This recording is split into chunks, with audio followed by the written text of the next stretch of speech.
This is the Quotations of Chairman Mao Tse-Tung, also known as the Little Red Book. Chapter 27, Criticism and Self-Criticism. The Communist Party does not fear criticism because we are Marxists. The truth is on our side, and the basic masses, the workers and peasants, they too are on our side. Quotation from a speech at the Chinese Communist Party's National Conference on Propaganda Work, March 12, 1957, first pocket edition, page 14. Thoroughgoing materialists are fearless. We hope that all our fellow fighters will courageously shoulder their responsibilities and overcome all difficulties, fearing no setbacks or gibes. It says gibes. Anyway, they should mean like jibs or jibes, like poke in the ribs kind of thing. Anyway, fearing no setbacks or jibes, no hesitating to criticize us communists and give us their suggestions. He who is not afraid of death by 1,000 cuts dares to unhorse the emperor. This is the indomitable spirit needed in our struggle to build socialism and communism. Ibid, page 16. Meaning that this too comes from a speech at the Chinese Communist Party's National Conference on Propaganda Work, circa March 12, 1957. Continuing. We have the Marxist-Leninist weapon of criticism and self-criticism. We can get rid of a basic bad style and keep the good. From a report to the second plenary session of the 7th Central Committee of the Communist Party of China, March 5, 1949, Selected Works, Volume 4, page 374. Conscientiousness and conscientious practice of self-criticism is still another hallmark distinguishing our party from all other political parties. As we say, dust will accumulate if a room is not cleared regularly. Our faces will get dirty if they are not washed regularly. Our comrades' minds and our party's work may also collect dust, and also need sweeping and washing. The proverb, running water is never stale, and a door hinge is never worm-eaten, means that constant motion prevents the inroads of germs and other organisms. To check up regularly on our work, and in the process develop a democratic style of work. To fear neither criticism nor self-criticism, and to apply such good popular Chinese maxims as say all you know and say it without reserve. Blame not the speaker, but be warned by his words, and correct mistakes if you have committed them, and guard against them if you have not. This is the only effective way to prevent all kinds of political dust and germs from contaminating the minds of our comrades and the body of our party. Quotation from On Coalition Government, April 24th, 1945. Selected Works, Volume 3, pp. 316-17. Opposition and struggle between ideas of different kinds constantly occur within the party. This is a reflection within the party of contradictions between classes and between the new and the old in society. If there were no contradictions in the party, and no ideological struggles to resolve them, then the party life would come to an end. Quotation from On Contradiction, August 1937. Selected Works, Volume 1, page 317. We stand for active ideological struggle because it is the weapon for ensuring unity within the party and the revolutionary organizations in the interests of our fight. Every communist and revolutionary should take up this weapon. But liberalism rejects ideological struggle and stands for unprincipled peace. thus giving rise to a decadent, Philistine attitude and bringing about political degradation in certain units and individuals in the party and the revolutionary organizations.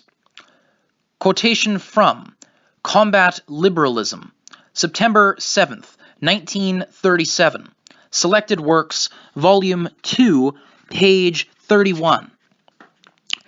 In opposing subjectivism, sectarianism, and stereotyped party writing, we must have in mind two purposes. First, learn from past mistakes so as to avoid future ones.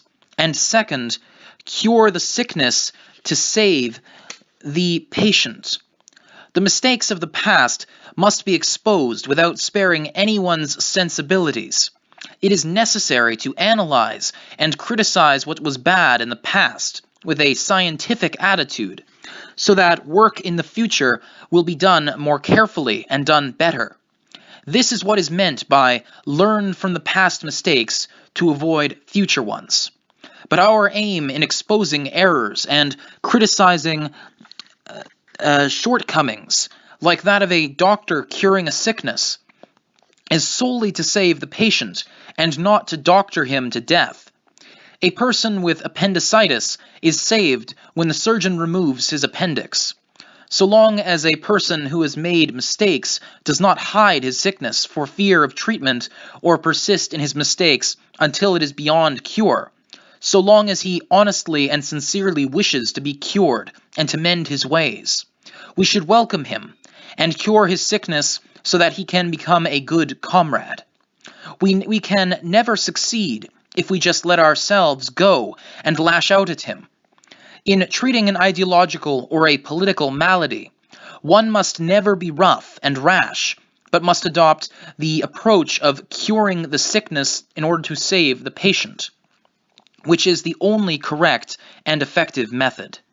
Quotation from Rectify the Party's Style of Work, February 1st, 1942. Selected Works, Volume 3, page 50.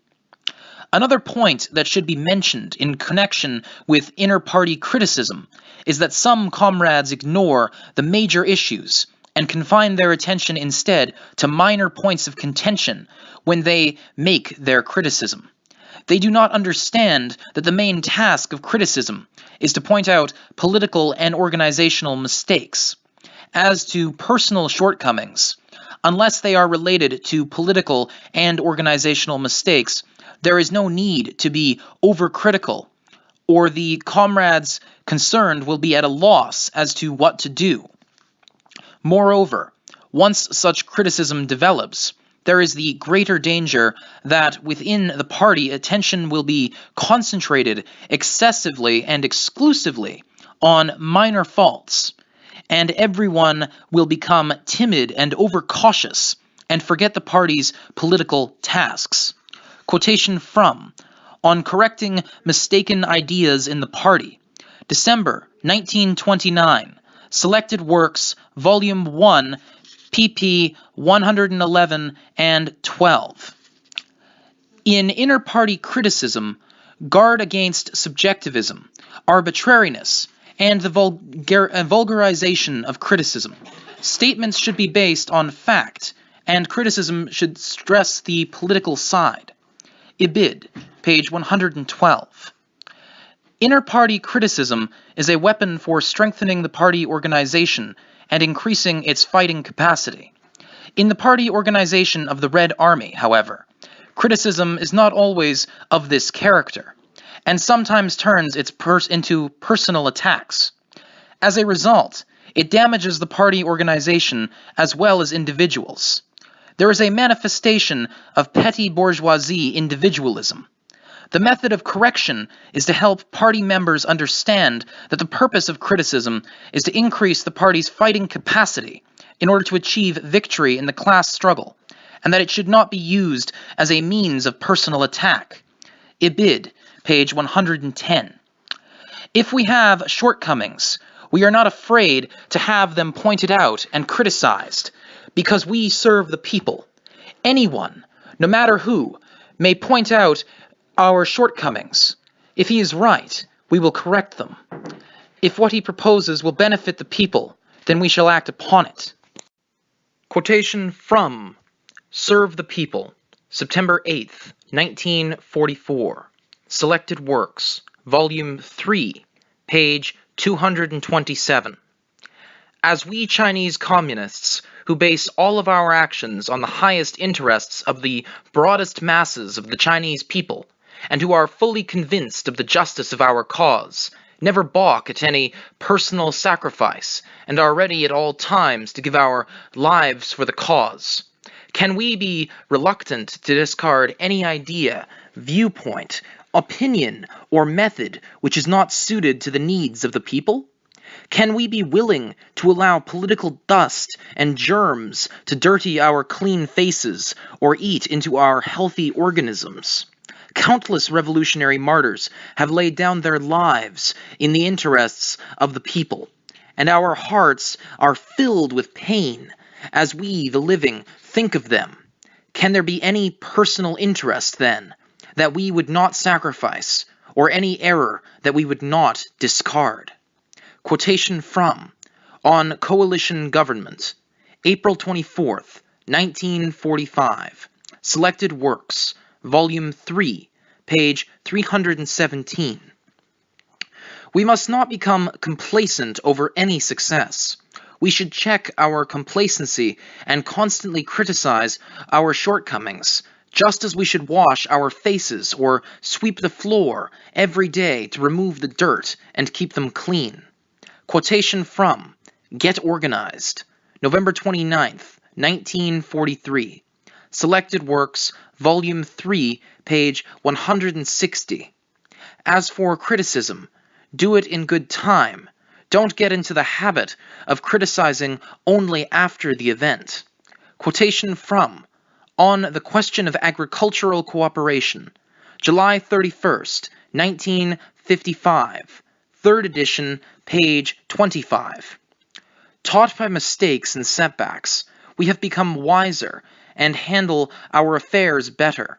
It is hard for any political party or person to avoid mistakes, but we should make as few as possible nonetheless. Once a mistake is made, then we should take measures to correct it, and the more quickly and thoroughly, the better. Quotation from On the People's Democratic Dictatorship, June 30th, 1949. Selected Works, Volume 4, page 422. This concludes Chapter 27. Chapter 28, Communists, will be enclosed in the following video of this series. Thank you for joining us, and have a wonderful evening.